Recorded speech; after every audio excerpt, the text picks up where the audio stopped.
চন্দ্রগ্রহণ ও সূর্যগ্রহণ কেন হয় এ ব্যাপারে ইসলাম কি বলে? هو الذي جعل الشمس ضياء والقمر نورا وقدره منازل لتعلموا عدد السنين والحساب। তিনি সেই মহান সত্তা যিনি সূর্যকে কিরণোজ্জ্বল এবং চাঁদকে স্নিগ্ধ আলোয় আলোকিত করেছেন।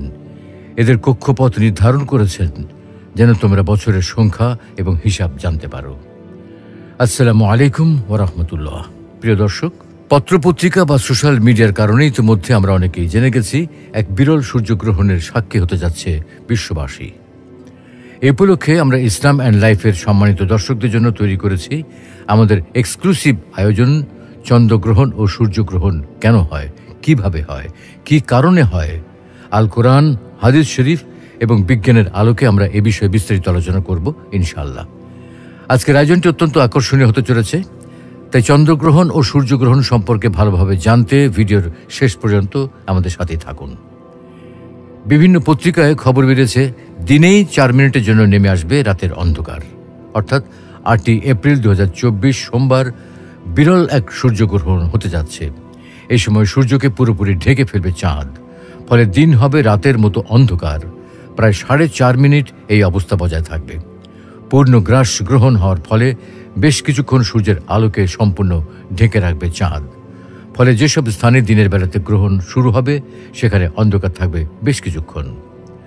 নাসা বলছে 8 এপ্রিল স্থানীয় সময় বেলা 11:07 মেক্সিকোর প্রশান্ত মহাসাগরীয় উপকূলে প্রথম সূর্যগ্রহণ দেখা যাবে। এই সূর্যগ্রহণের বিশেষত্ব হল এর স্থায়িত্ব।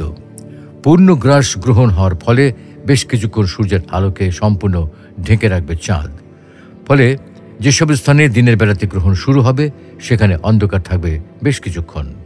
54 বছর পর এমন সূর্যগ্রহণ হওয়ায় নাসার বিজ্ঞানীরা এই সূর্যগ্রহণকে বিশেষ বলে বর্ণনা করেছেন।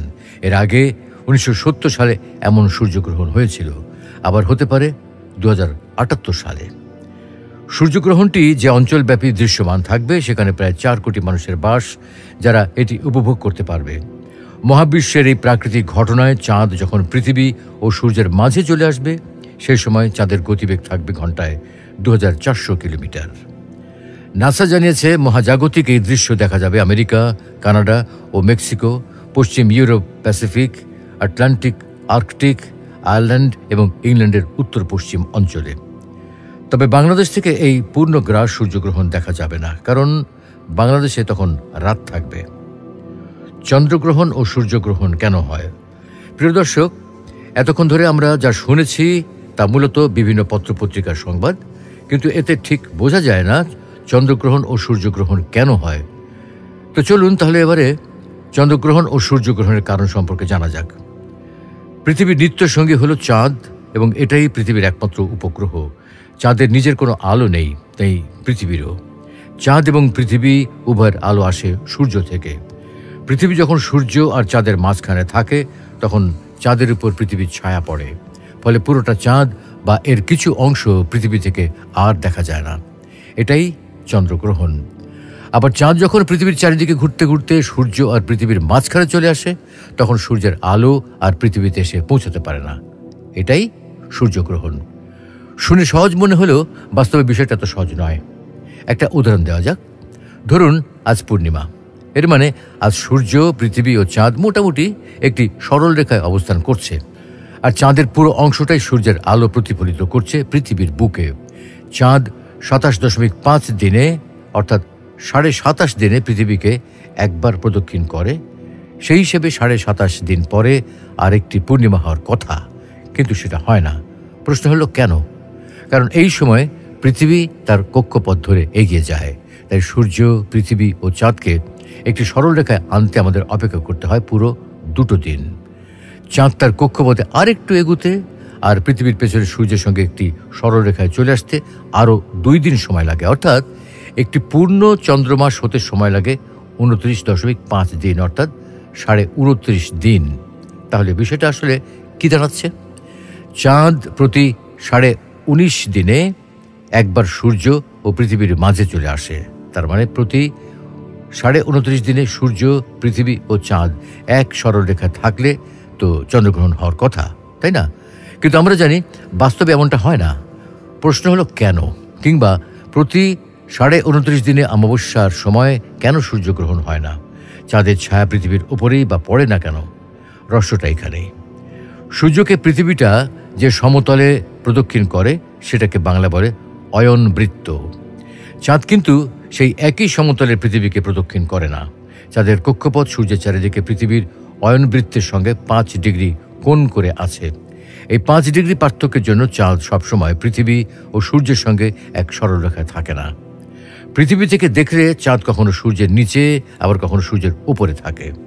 এক পাক ঘুরে আসার সময় চাঁদের কক্ষপথ অয়নবৃত্তকে 2 বার ছেদ করে। এই ছেদবিন্দুগুলোকে বলা হয় চন্দ্রযোগ।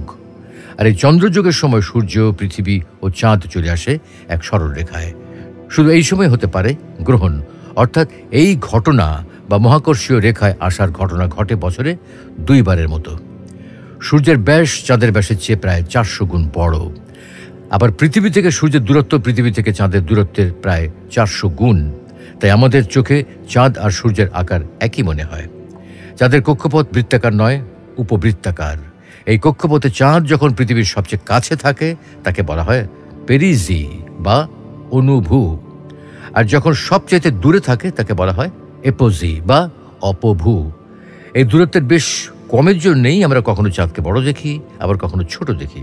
এই ছোট বড় হওয়ার পরিমাণ প্রায় 14%। চাঁদ যদি অনুভূতে থাকে তাহলে চাঁদকে পৃথিবী থেকে বড় দেখায়। এটা তখন সূর্যকে পুরোপুরি ঢেকে দিতে পারে। তাই একে বলা হয় পূর্ণ সূর্যগ্রহণ। তবে পূর্ণ গ্রহণের সময়ও কখনো কখনো সূর্যের আলোর কিছুটা পৃথিবীর বায়ুমণ্ডলে প্রতিসরিত হয়ে চাঁদে পড়তে পারে। এই সময় চাঁদকে লালচে দেখায়, আমরা যাকে বলি ব্লাড মুন। আসলে সূর্যগ্রহণ কেমন হবে সেটার সঙ্গে চাঁদের এই আকারের সম্পর্ক নিগুড়। একই সমতলে না থাকার ফলে চাঁদ সূর্যকে পুরোপুরি ঢেকে না দিয়ে সূর্যের তলের আংশিক নিচ বা উপর দিয়ে যেতে পারে। ফলে তখন চাঁদ, সূর্য ও পৃথিবী এক রেখায় থাকলেও গ্রহণ হয় না। আবার যদি একই সমতলে থাকে কিন্তু চাঁদ যদি ছোট থাকে তাহলে সেটা সূর্যকে পুরোপুরি ঢাকতে পারে না। ফলে তখন গ্রহণ হলেও চাঁদের চারপাশ থেকে সূর্যের খানিকটা রশ্মি বেরিয়ে আসে। পৃথিবী থেকে এই আলোকে আংটির মতো দেখায়। এর নাম বলয় গ্রাস। চাঁদের উপর পৃথিবীর ছায়ার আকার বেশ বড় হলে পূর্ণ চন্দ্রগ্রহণের সময়কাল বড় হয়। এই সময় পৃথিবীর একটা বড় অংশ থেকে দেখা যায় পূর্ণ চন্দ্রগ্রহণ। চন্দ্রগ্রহণও কিন্তু অনেকটা সূর্যগ্রহণের মতো, তবে এক্ষেত্রে চাঁদ ঢাকা পড়ে পৃথিবীর ছায়ায়। অর্থাৎ পৃথিবী সূর্য ও চাঁদের মাঝখানে থাকার ফলে চাঁদের সূর্যের আলো পৌঁছাতে পারে না। পৃথিবীর যেসব অঞ্চলে এই সময় রাত থাকে সেই সব অঞ্চল থেকেই এই গ্রহণ দেখা যায়। এই গ্রহণ কয়েক ঘন্টাও হতে পারে। 2021 সালের নভেম্বরের 19 তারিখ ছিল এরকম একটা বিশেষ দিন। সেদিন প্রায় 600 বছরের দীর্ঘতম চন্দ্রগ্রহণ হয়েছিল। এর স্থায়িত্ব ছিল প্রায় 6 ঘন্টা। ইসলামের দৃষ্টিতে সূর্যগ্রহণ ও চন্দ্রগ্রহণ। সুপ্রিয় দর্শক, এতক্ষণ আমরা সূর্য ও চন্দ্রগ্রহণের সায়েন্টিফিক কারণ জানার চেষ্টা করেছি। এবার আমরা এই বিষয়ে ইসলামের দৃষ্টিভঙ্গি জানার চেষ্টা করব। চন্দ্র ও সূর্যগ্রহণ আল্লাহ তাআলা কর্তৃক নির্ধারিত একটি প্রক্রিয়া। চাঁদ যখন পরিভ্রমণরত অবস্থায় কিছুক্ষণের জন্য পৃথিবী ও সূর্যের মাঝখানে এসে পড়ে, তখন পৃথিবীর কোনো দর্শকের কাছে কিছু সময়ের জন্য সূর্য আংশিক বা সম্পূর্ণরূপে অদৃশ্য হয়ে যায়। এটাই কুসুফ, সোলার এক্লিপস বা সূর্যগ্রহণ। আবার পৃথিবী যখন তার পরিভ্রমণরত অবস্থায় চাঁদ ও সূর্যের মাঝখানে এসে পড়ে, তখন পৃথিবী পৃষ্ঠ থেকে চাঁদ কিছুক্ষণের জন্য অদৃশ্য হয়ে যায়। এটাই খুসুফ, লুনার এক্লিপস বা চন্দ্রগ্রহণ।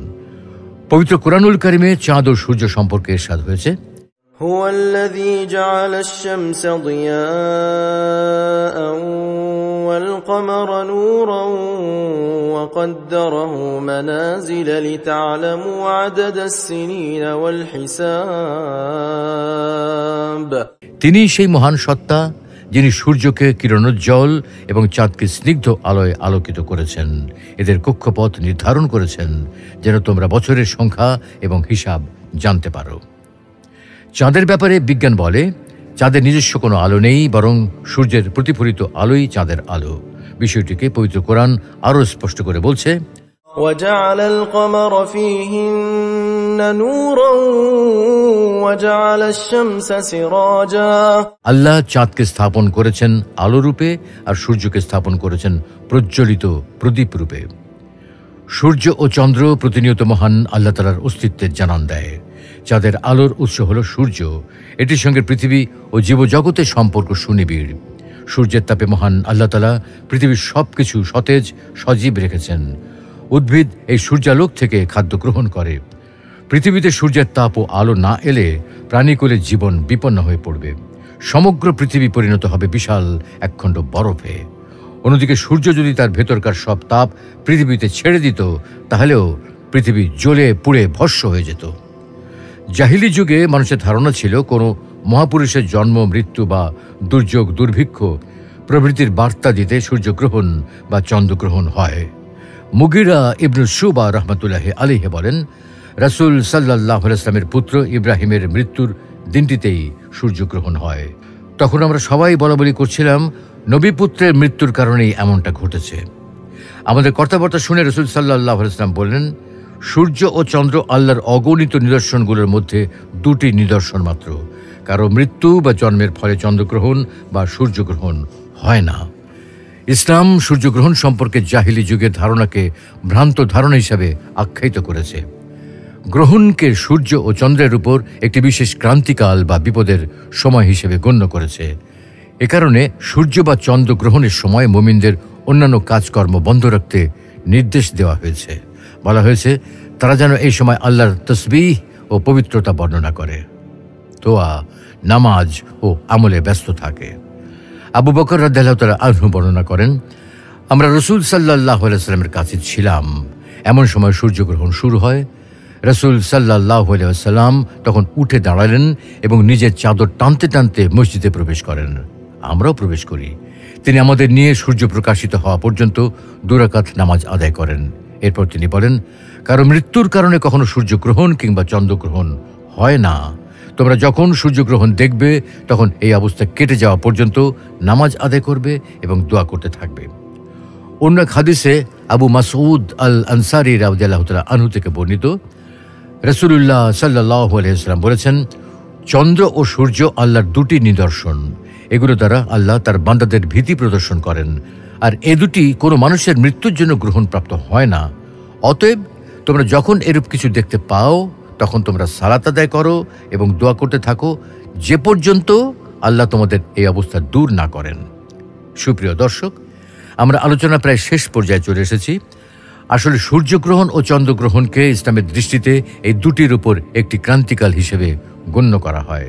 সূর্য ও চন্দ্র আল্লাহর সৃষ্টি। এর প্রমাণস্বরূপই আল্লাহ তাআলা এই দুটোর উপর গ্রহণ দান করেন। বিষয়টি আল্লাহর অপার কুদরতের নিদর্শন ছাড়া অন্য কিছু নয়। আলিমগণ বলেন, সূর্যগ্রহণ ও চন্দ্রগ্রহণ আল্লাহর পক্ষ থেকে এক সতর্কবাণী পৌঁছে দেয় যে অন্যান্য সৃষ্টির মতো চন্দ্র ও সূর্য আল্লাহর মখলুক, এরা উপাসনার যোগ্য নয়। এ দুটি যেহেতু নিজেরাই বিপদ আক্রান্ত হয়, তাই এগুলো কখনো উপাসনার যোগ্য হতে পারে না, বরং এগুলোকে আল্লাহকে চেনার মাধ্যম হিসেবে গ্রহণ করাই বুদ্ধিমত্তার পরিচায়ক। কেননা আল্লাহ তাআলা বলেন, ومن آياته الليل والنهار والشمس والقمر لا تسجدوا للشمس ولا للقمر واسجدوا لله الذي خلقهن إن كنتم إياه تعبدون। তার নিদর্শনগুলোর মধ্যে রয়েছে রাত, দিন, সূর্য ও চন্দ্র। তোমরা সূর্যকে সিজদা করো না, চন্দ্রকেও সিজদা করো না, বরং যদি তোমরা নিষ্ঠার সঙ্গে শুধু তারই ইবাদত করে থাকো তবে কেবল আল্লাহকে সিজদা করো, যিনি এগুলো সৃষ্টি করেছেন। আল্লাহ রাব্বুল আলামিন আমাদের সকলকে সূর্য ও চন্দ্র গ্রহণকে তাঁর কুদরতের অনন্য নিদর্শন হিসেবে গ্রহণ করার তৌফিক দান করুন। এই সময় আল্লাহকে স্মরণ করা, সালাত আদায় করা ও দোয়া করার তৌফিক দান করুন। আমিন।